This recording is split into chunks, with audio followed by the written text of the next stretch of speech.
Welcome to the Wisconsin Music Podcast. Happy New Year, everybody. Welcome to another episode of the Wisconsin Music Podcast. This week we have Inverted. They describe themselves as crunchy death metal grooves. They're from Milwaukee, Wisconsin, and there are 5 members: Josh, Mitch, Ross, Andy, and Alex. They have a new album, or a new EP out that came out on November 11th. You can check that out on all streaming sites, but more importantly, you can go and support them by purchasing the Bandcamp. So, Inverted Vision. So we're going to talk with them in a little bit. I'd like to remind you that there is an upcoming hometown concert coming up at Shank Hall on May 12th, Friday night. It's going to include hometown group Alley Eyes, along with American Restless and The Silent Comedy. So go check that out. Tickets are available on shankhall.com. Show is 8 o'clock and it's a $15 fee to get in. And also it's going to be a album release for most of those groups. So go check out that group on May 12th at Shank Hall. Hope everyone had a great holiday and New Year's celebration. But let's get right into the conversation with the guys over at Inverted Vision. Welcome to the Wisconsin Music Podcast. This week we have Inverted Vision. Welcome to the podcast, gentlemen. How's it going? It's a pleasure to be here. Going well. Now that we got technical issues taken care of. So why don't we do a quick music origin story from each of you, kind of how, what inspired you to be in music? I'm Mitch. I play guitar in an Inverted Vision, and I've been playing in bands since high school. I'm 30 now, so 14 years. It's been a while. So okay. I've done everything from indie rock to death metal, grindcore, all the above. A lot of metal, a lot of rock. So some jazz. So, great. Okay. Yeah. Nice. I am Andrew. I am the drummer. I have been into music and bands since high school, mostly marching stuff like that or whatever. Till after high school, I started getting into a little bit of band stuff. Then I took a couple years off. And I came back with Inverted Vision. Nice. Sick. And I am Joshua. I am the vocalist, and I have been dabbling in music since a young age. Dabbling. I use my words, man. I like them. I lived in Nashville for a while. I worked behind the scenes in the music industry and played in a couple bands over there as a drummer, but Inverted Vision is my first live venture into being a vocalist. I did like a little studio album with a couple of friends called Faction of the Gray before I joined Inverted Vision about a year ago. Yeah. Yeah. Yeah. Okay. Nice. What influenced you growing up for music? Did you have people in your family that were musicians, or friends, or how did the spark start for you guys? For me, it was my dad. My dad grew up just an audiophile head. You know, he had like the giant speakers, and I mean, I listened to so many different albums as a kid. I listened to like Megadeth, but then Pink Floyd and ZZ Top and everything in between. So for sure, my dad. Nice. Yeah. Papa. Yeah. I don't think I really attribute it to any particular person. For me, music was always kind of just like an escape from reality. There you go. Nice. Yeah, I don't know if I have like a person. I just wasn't a sporty kid, and for being like a kid that didn't really enjoy being outside, like music could be both inside and outside. So I kind of started doing that. Yeah. Cool. All right. So you guys have been playing music for a while now, and I know you said it was your first live venture, but the other guys have probably played in bands that have played out before. What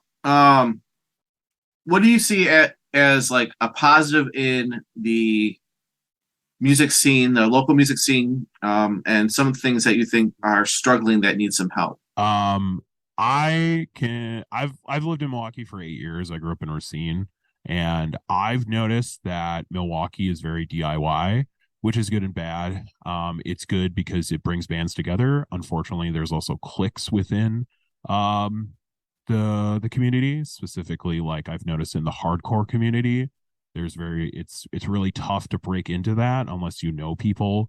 And also a lot of the bands have kind of fallen off and then they rebuild into some other, there's like members of one band joined this other band. It's like this constant group of people what I've noticed. But then you have bands that have no clicks, and then you just find them at venues. Like, shout out to Knifeback. They're a band that we've become really good friends with, and they started around the same time as us. So it's one of those things where it's like you kind of got to form groups, but I don't know. I mean, just, be nice and meet people, and we're all in this together. We're all just trying to play music. We're all potential friends. Right. Yes. We are all potential friends. Exactly. Come on. But I think once you find that group of people, or even when, I think one of the cool things about at least our experience being playing live a couple times is like the bands that we do play with, like you stick with them, like they become like as Mitch was just saying, like Knifeback is just like they're our buddies, and we really enjoy playing with them, and it becomes like this family to where like you go and support each other, you go out to shows. I think a lot of times it's easy to be like, okay, we're going to go play a show and then we're done for a little bit, but it's like you want to make sure that you are supporting those people, and I think there's a lot of support there. It just takes a little bit of effort. So Gotcha. Yeah, I hear what you're saying. It's like some people think that they can just walk onto a stage and create, their own community without talking to anybody inside their community, and you can't do that. Totally. Yeah. Things just don't come like that. You like, if you want good things, you have to work hard for them, and working hard means going on a Tuesday night to a bar for a band that starts at 1 a.m. Right. That's just kind of what it's all about. Yeah. Right. Or, I mean, I've noticed too is that like, we're a little bit older than, some of the bands, but like when I was younger, I wouldn't always stay for all of the bands. And that's something that I think people should do, is stay for all the bands, because you can learn a lot from the bands, whether it's what to do or what not to do. I think what not to do is probably the biggest thing that I've learned from bands, whether they're touring or local bands. But like, I'm not going to do that. That's not cool.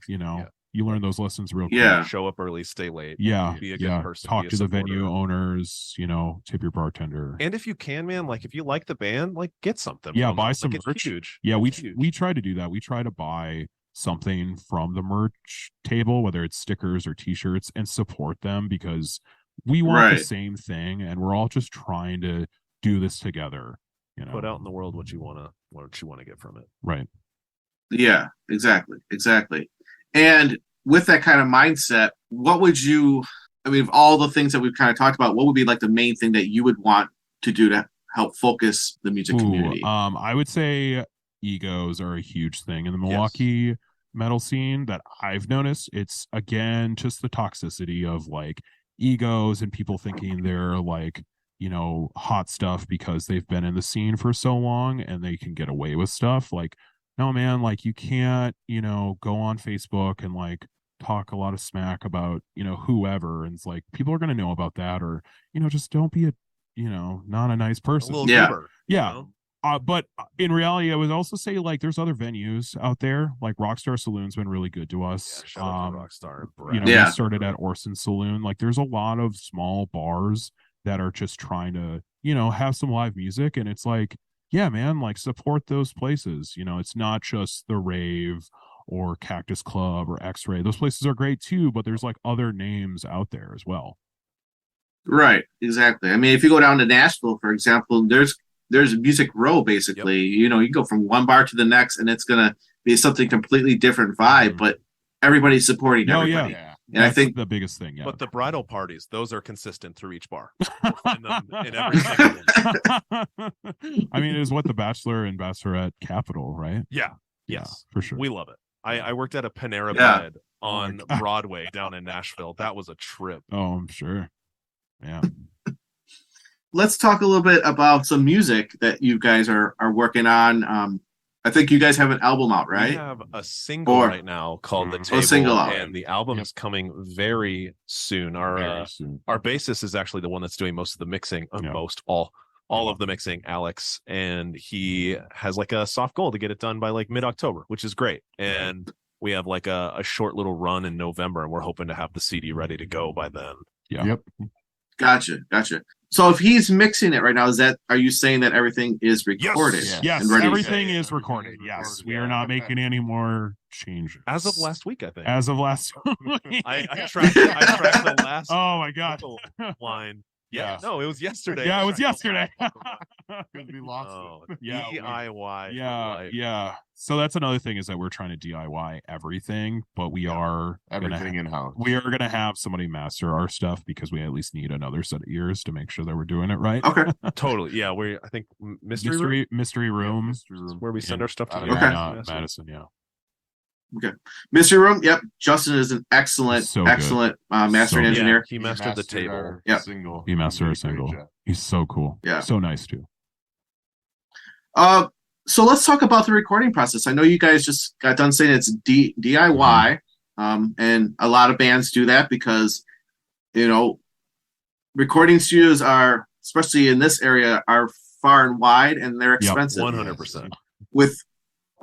But if you don't want to get into the technical part of the recording session, then no, it's fine. I think the thing for, like, because I've recorded at some studios in the area, and sometimes they're good, sometimes it's bad, but I think the reason why we went, there's twofold why we went. One was because money, it costs a lot, obviously. Second of all is we get to control what we want, and we get to listen to everything and go through, like, oh, we don't like this or that. Like we said, we just finished, adding something yesterday, in post, and that's the beauty of recording ourselves. And then we can kind of mess around with guitar tones. We're all pretty gearheads in our own rights, so I think it's one of those things where it was an opportunity for us to learn, and there's a lot of bands that are doing that now that we look up to, and I think we can only get better. And we have friends and family members that we ask, like, hey, what do you think about this or that, and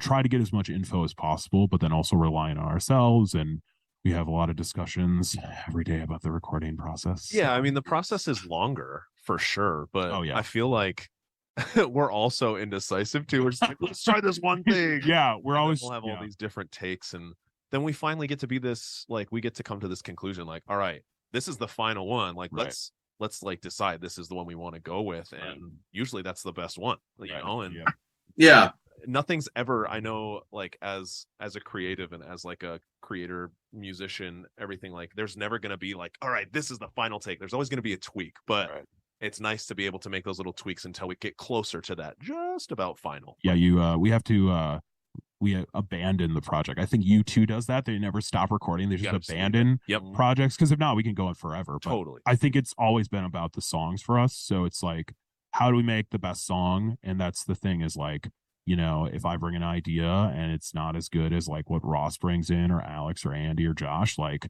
okay, cool, move on. And I think that's the beauty of it. Like, we've been in music so long that we know, like, okay, it's all about the song. Like, songwriting is super important. I've been in bands where it's riff salad and it goes nowhere and it sucks, versus we love our greens. We're just, don't need riff salad. We don't need riff salad.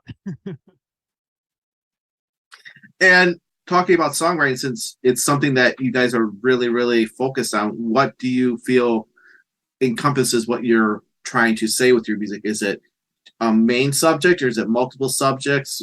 Kind of let the listeners know where you're coming from. Yeah, so I do almost all of the lyric writing. I try to open it up to the rest of the guys, like, if there's anything that they want to change about things that I say, like, I want it to be a group project as well.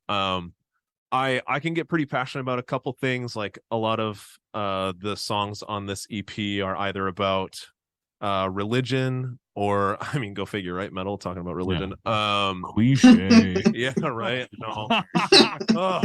Do something new. But it means a lot. I come from a religious background, and I am no longer religious, and so I have a lot of critiques on that. And then I also just about, like, climate change, really, and just like the effect that we as humans have on the earth is a big one, which we have a song called Earth, which is not ambiguous at all. It is, I don't know. No. I mean, even from the music standpoint too, because Josh has played drums and he has a background in music production and just music in general. We all bring in something, and we all write together, which is an interesting thing. And we all have, I feel, an equal voice. And, it's also tough, because if your idea and you have a goal for the song or a vision, and that can get changed. I mean, but then at the end of the day, like, I forget about half the stuff we talk about. It's just Totally. like, who cares? You know, after a week, it's like, I don't care anymore. Just move on. Like, let's just write a killer song. So it's like songs that we want to play, because that's another thing is like, if we don't like the riff or we don't like the song or whatever, like change it. And also, like, I know I personally listen to podcasts of like how other bands do it and be like, oh, this band, I think Archspire was the one that was like, yeah, we all have to like the riff because we have to play this riff a billion times. So it's like, okay, all right. Makes sense. Yeah, So, makes sense. like, I don't want to go out there and be like, oh, I hate this pre-chorus or this chorus. It's like, no, dude, this, like, you should enjoy your own music. Like Josh Homme did that with Caius. Like, they all listen to their own music. And back in the day, bands were like, that's weird. You like your own music? And he's like, you don't like your music? And they're like, no, we just do this because whatever. And it's like, no, man, we're doing this for fun. Come on. And we have like kind of an unspoken rule that like, if you don't like an idea, like at least try it once, try it with everybody. Right. If it still is just like a thorn in your side, like pluck it and we'll get rid of it. But ultimately, like, we want people to at least one, try it, and then two, if you don't like it, what's your idea? Yeah, like come up with something. Offer a like, solution instead of just criticizing it, because it's easier then, because then that solution will then spark a whole nother thing. Because then that's happened before where we've been like, oh no, and then you're inspired, and all of a sudden it's just like those gears moving, right? Because you might have like writer's block, and then we're just moving, and it's like completely different melody, completely different, and you're like, whoa, where did that go? But then it sounds so much better, and everyone's on the same page, and nice. What would you say? Like, why don't you guys like pick 3 songs that you think basically sums up this album? Ooh, okay. Dissolve. So Dissolve is the title track off the record. Right.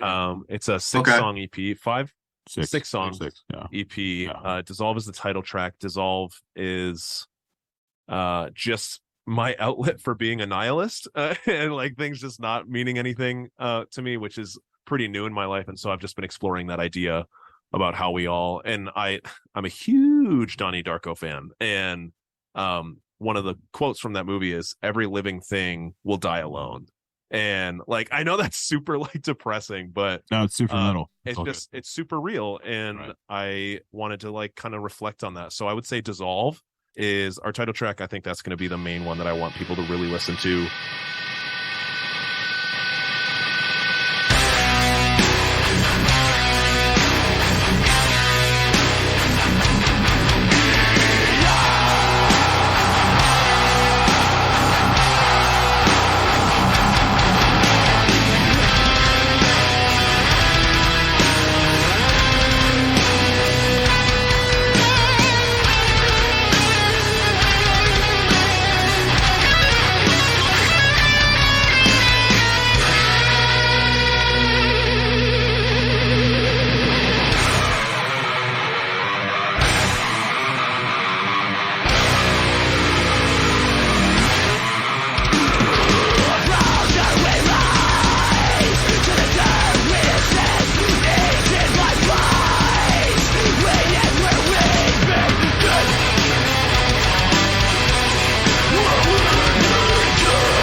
want him to listen to everything because I'm so proud of him. I would say Vacuous from point of that was the first song we all wrote together. Yes. That was the song that, like, my dad, who's not really into what he calls the Cookie Monster vocals, he was like, wow, this song has very like System of a Down sounding I do vibes. some like tonal screaming, right? And it was the first song we wrote together because it's all started out with just Andy and I, and then Andy, I, and Ross, and then it was just like everyone started adding their own thing, and it was kind of like, oh, we're writing together as a collective unit. But Vacuous is like we all sat down, and we also had a time crunch, and we had to like we wrote that song in like 3 weeks, but it sounds so killer.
It's one of my favorites for sure.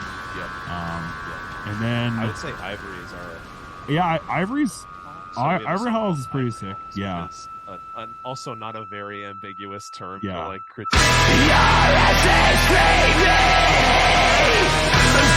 you I meant to be. Your air reflects my words. Now I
It's weird because it's like it's a very black metal feel because I wrote the melody and the verse and I was like, hey guys, here you go. Like, what are we gonna do with this? And it was like Behemoth. yeah, and it was like that, right? But then it was also like Alex took it away and then he added samples. And when we played it together for the first time and he had samples with church bells and choirs and organs, and it was like all of a sudden we all had choir robes on and it was weird. Yeah, it was weird. And then I was like, why am I not playing this right? I'm so distracted. And it sounds so good, and it's going to be on the EP, which I'm really excited about. But yeah, Ivory Halls is super sick. And I mean, I don't know, I mean, our music's so, I don't know, we're like a box of chocolate band, you know, like we have so many, I mean, there's so many influences and beauty in metal that it's like, why not pick from every single one of them? As long as they're cohesive. Right. They're cohesive, right? Yeah. Yeah, we can do that. But like I could point as like Ivory Halls is like a black metal song. Dissolve is definitely like old school death metal. Vacuous has like a new metal, right? So it's like, and there's a breakdown at the end, you know? So it's like all these cool things about metal, like, yeah, it has cleans. And like, I don't know, man, like, there's so many cool things about metal that it's like, why not just pull from every single one of them? Right. And, you know, a quote unquote genre dies if it doesn't evolutionize. Totally. If you're doing the same thing 20 years later, like, I don't know, I'm just not interested anymore.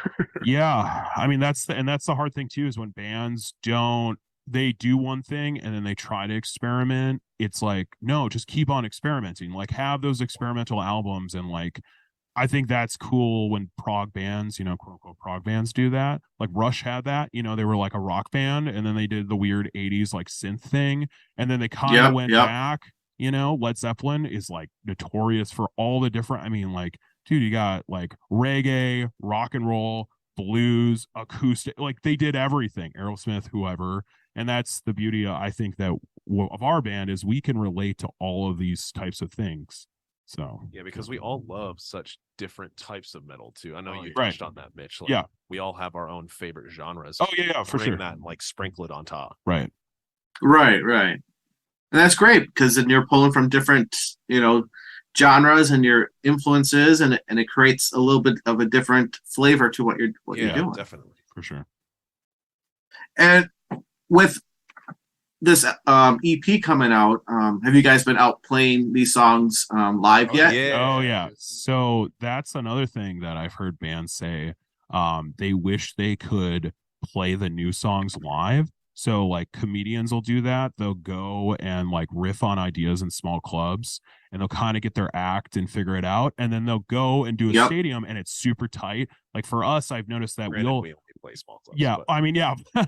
but like, you know, we'll so far. Right. So when we played Vacuous for the first time, after a couple times, we started like, oh, we like this and that. And you could make changes. Right. And like, no one knows like the difference if you change a note here and there, but we know, right? Or like, oh, there's this different drum part or a different vocal line, like we know, but it's like we're just making this song better and better, right? And then seeing the crowd interaction, because that's another part of live that's you don't really get to see on a studio album, is that that energy, like, oh, people like this, they like that. And I know Dave Grohl talks about that when he writes songs, is like the head bob kind of thing, like, okay, cool, that's the line, that's where you start, and then you kind of build off from there. And for us, it's like, I don't know. For us, it's the stank face. Like, you stank want to face. see someone in that crowd being like, oh, what was that? That's sick.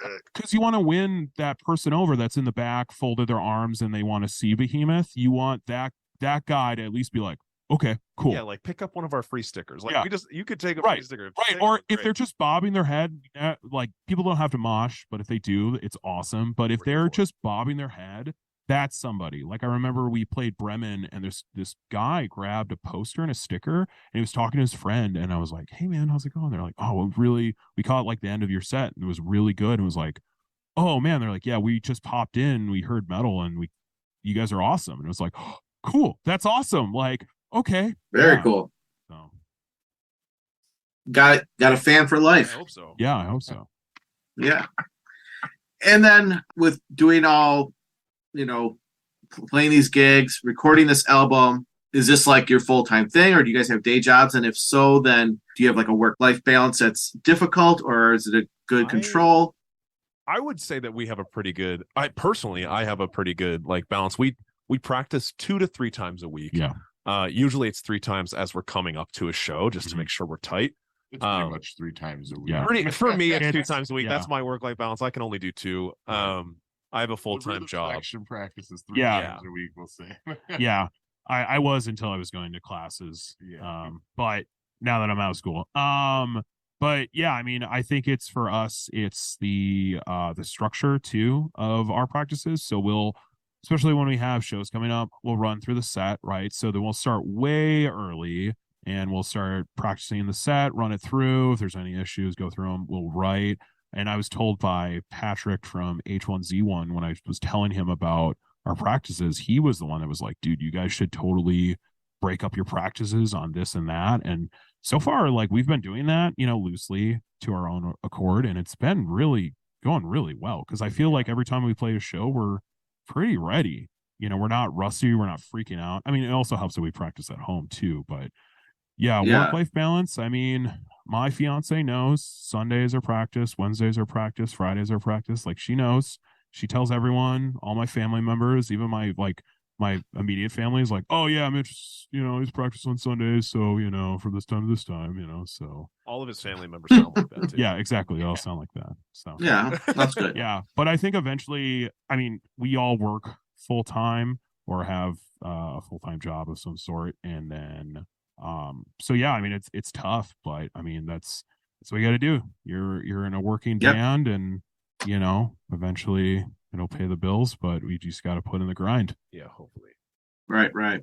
What was the major thing, it could be individual or as a group, that you guys learned from doing the album DIY? That's good. I would say the main thing that we learned, I think we touched on a little bit, is that like the first take is not going to be the last take. Yeah. we almost know for a fact that like when we, not in a way of like that's the start. That's the start. But you know what I mean. No, yeah. First take is just one of many. Yeah, it's gonna one be of like, many. okay, this is where we're at, but we're gonna have to all listen to it, and then we try to listen to it all together. When all 5 of us are here in the practice space, we'll play it, and then we'll make real-time notes and then change them in real time. And so I think that was a big thing for me. And 2, like it's taking a lot longer than any of us really thought. Oh yeah, for sure. Which is good though. I feel like we're in a place where we're really proud of what we've made. Well, I think a lot of us too, like learning curve of playing with the metronome and everything, Yeah. Totally. Yeah, that was another thing, like learning how to tempo map and like tempo mapping play to a click, but then figuring out where the line is. Like for live, we follow Andy because he's our click, but in the studio it's like, okay, follow a click because we want it to sound the best as possible. So it's like, again, going back to that, I mean, that's the goal. And it's, I don't know, I mean, I think that's probably. As we're wrapping this up, what was a major influential concert for you, either as a performer or as an audience member, or even give me one of both? For like just like with the band, or what do you mean just by you, like inspiration overall? Just you. Me? Yeah, I think the one that I got was I saw Rage Against the Machine. That one was a big one because I saw when they first started and Zach wasn't really into it, and then 3 songs in he got into it, and I think I then realized like, oh, we need more like stuff to get people going, like the crowd going. I feel like in metal, when you're going and blasting, blast beating and playing like 1,000,000 miles per hour, it's like, how do you get the band, the crowd involved? So I think that was like, oh, we need more like crowd participation in our songs. So it's like, how can we do that? So then I thought about that more, like, because Josh is doing vocals and running around, and I'm like, well, I also have a mic, so like I can do stuff. So now I'm like thinking about that more. So that was probably it for sure. Okay, cool. It probably would have been the first time I ever went to go see Avenged Sevenfold, honestly. Jimmy the Rev Sullivan, R.I.P., was and still is this day probably one of my biggest inspirations and drum idols. So seeing him play live was just a whole new standard set for me as a drummer myself, I feel like. Yeah. And nice, cool. I would honestly, I think so. When I started trying to vocalize, I was like so young, And I just wanted to sound like all these people that I was listening to, like Phil Bozeman of Whitechapel or Jake from August Burns, right? Like all these different things, all these different people were like inspiring to me.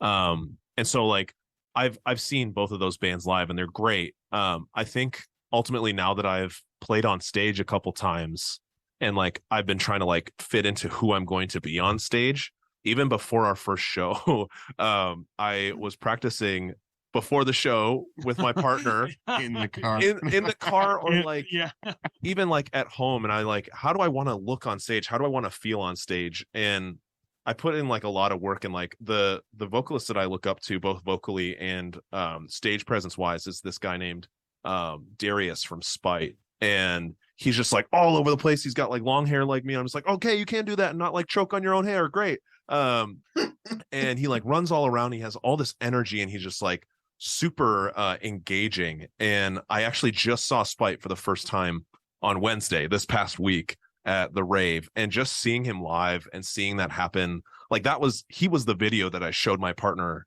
when I was like, this is what I want to be, like this is what I want to look like on stage. And seeing him live, and then just seeing like how I've just kind of settled into my own on stage, and I do act a little crazy and like I love it, and it's just like super cathartic for me. And so seeing him was just like super affirming that like, yeah, this is the way I want to go. Yeah, Josh has definitely like grown to his own, because I remember like I was like, yeah, I'll do, you know, banter and stuff like that, and then over time like trying to do less and less and be like, dude, he's the front man, I'm doing backup vocals. Like, yeah, I mean, we talk about like if he needs like a break and like to do some banter during the set, but like, I mean, Josh has come into his own as a vocalist for sure, and like knowing the rhythms too helps, because then he can definitely do the hype up as well. And I think that's the hardest thing, is like trying to get people hyped up. But I mean, yeah, I mean, it's awesome when he can like throw jokes and things like that. Like, I mean, definitely a different person on stage, which I love. Josh. Yeah, there's two different Joshes. There's Josh and Joshua. Yeah, It's great, and I love it, and it's awesome because seeing how he is like from videos, like it's like, whoa, like he goes hard, and it's like, oh man, I have to go. I like, okay, cool. and it's awesome because it's like trying to be the best live band we can, and then have, you know, the best songs and all these things. Like, I think we're doing really good. We have some things that we have to work on. I know I have to work on, but that just comes with time, you know, and that we've been a band for about a year-ish now, something like that. Complete band about a year. So, and it's just going to take time, but you know, Constantly learn. Yeah. You know, you got to leave everything out there on the stage. Sure. Yeah, I do. I leave about 5 pounds of my sweat. Oh my God, so much fun. Is there anything I haven't asked you that you guys wanted to talk about before I let you guys go? When my fiance like tells people that I'm in a band, everyone's like, oh, I want to be in a band. And it's like, you can be in a band. The hardest part about being in a band is managing personalities. 100%. Yeah. Like, we are 5 individuals coming with a different idea of how a song or band should look like, and we all have to figure it out as adults. So yeah, that's the hardest thing about being in a band, like 100%. Everything else is like, all right, whatever, it's part of being in a band, but like the managing personalities and expectations. Yeah, and respect. Yeah, too, man. Like, respect for sure. Huge. Yeah, no name calling, treat people with respect, you know, talk like adults, you know, have discussions. Obviously, it helps when you're sarcastic and make jokes and things like that. That helps with like, you know, the lubricant of, you know, the conversation. But yeah, I mean, the just respecting others, and that's another thing that Milwaukee's metal scene sometimes needs some help with, respecting others and audience members. We haven't experienced it. We haven't experienced that. I've just seen that when I was in other bands. I've seen that where bands will blow up on each other, and it's like, dude, no, don't do that. That's not cool. Yeah, right. So where can people find you? Where are they going to be able to find this EP that's going to be coming out? Yeah, so we have a single out right now. It's called The Table. It's on Spotify, Apple Music, YouTube, anywhere that you can find music. Right. Check it out. Just type in The Table, Inverted Vision. We're on Instagram at Inverted Vision Metal. We're on Facebook. Yeah, our own website. Yep. Yeah, we have a website as well. You can pick up some merch from us, and like all of our music's on there, and some show videos as well. Yeah. And that's invertedvisionmetal.com. Yep. So- And Andy is like our Facebook extraordinaire. So like, if you want to get real up to date, like timely updates, Facebook and our website Facebook. are going to be. Facebook, Yeah. website, and Insta. Yeah. Those are going to be our main. Andy is the band mom, 100%. And then you can just come to some of our shows. We'll have some physical CDs. Yep. And No Time Flat. Yeah. Nice. Are they going to be able to purchase it on Bandcamp? Yes, as we well? are on Bandcamp. Yes. Okay, so people who can go and actually give this band some money for their music instead of just paying $20 a month for Right. streaming it. 100%. Yes. For sure. Yeah, appreciate you being on the show on the Wisconsin Music Yeah, Podcast. thank Yeah. you so much Thank for you having for us having on. us. This was great. Well, there's the guys from Inverted Vision. I hope you enjoyed that conversation. Hope you learned some great stuff about their music, about them. If you're interested in being on the Wisconsin Music Podcast, you can always go to wisconsinmusicpodcast.com and sign up on the guest request list. All it asks for is your name and email. We'll get back to you. Other than that, have a great week, everybody, and keep helping amplifying Wisconsin music. See you next time.